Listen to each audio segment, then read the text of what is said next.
All right, this is the seller disclosure form, and this one is for a house, which is important to note since there's a different one for condos. In this video, I'm doing it more from the seller's perspective since they're the ones that have to fill this out. But if you're the buyer watching this, you'll get a good idea of the gist of the form, but some of the things I say won't apply to you. So anyway, it's Florida law for people selling their house to disclose any problems about it, and it's for big problems that the buyer can't really see, like maybe the foundation is cracked, the roof leaks sometimes, things like that. And it's important to note that it's only for things that a seller knows about. But if you're the seller, you can't really play dumb here. Like say a buyer moves in and the roof leaks at the first rainstorm. You can't be like, oh, I had no idea and expect that to be okay, because you're going to end up in court. So it's better to disclose things now than deal with lawsuits later, because it really does happen. All right, getting into the form. Oh, but first, so in all the other videos, I talk about the wizard at the top of the page here. Usually it's green, which means it's turned on, but by default, on this form, it's turned off. And the reason why is because there's so many of these buttons here, and the wizard would walk through each one, and that would take forever and is pretty unnecessary. You can still click in a field and see the description you need. Plus, this form is pretty self-explanatory, so you really shouldn't have too hard of a time. All right, getting into it, you'll see a lot of text here. I'm not going to read through it all, but you need to be sure to do it. All right, first line you come to is you're going to enter the address.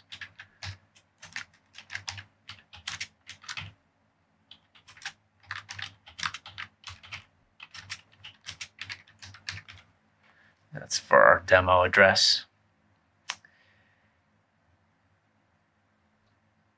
Then you note if you live in it or if it has a renter. That's tenant occupied. So we're just going to note that it's owner occupied here.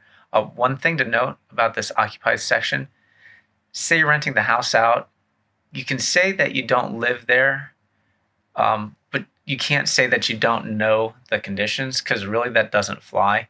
Like you still know there's problems because a tenant would tell you. You know, you get the phone calls, hey, the roof's leaking, hey, there's a mouse, you know, whatever. So I don't think you can get away with something by pleading ignorant here, because you'll also end up in court for this too. So as you go through this form, complete the sections that only apply to your house. Like if you look at 1B here, if you don't have a dock or seawall, just leave it blank. So just go through and fill it out. Be sure at the bottom of the page here, you'll notice that there's the initials. Be sure to initial every page. And like I mentioned in some of the other videos, since our name, the demo name that we're using is John and Jane Smithsonian, so they both have the same initials. They're both JS. And just for the purpose of this video for demonstration, we want to have different initials so you can see how it works. So for John, instead of JS, we're just going to do JON and sign. And then we're going to initial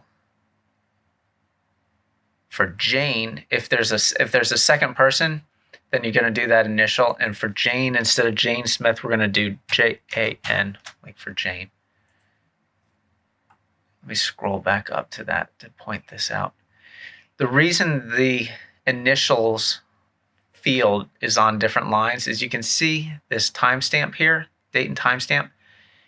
If we were to have this initial up here, this date stamp would cover it up. So that's why you'll see the initial fields kind of in separate spots. And the reason why is just because of that. So don't let that throw you off. So we're going to scroll through here. Again, read through it all on your own. Check whatever applies to your house. Initial every page.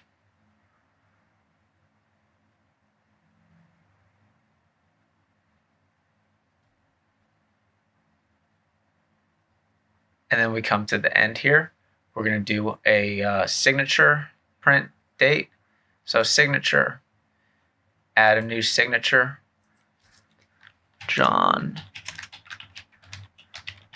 Smithsonian, sign, and we'll just do John here, but it's John Smithsonian. We're just doing that to save time. And date, today's date, signature, add new signature.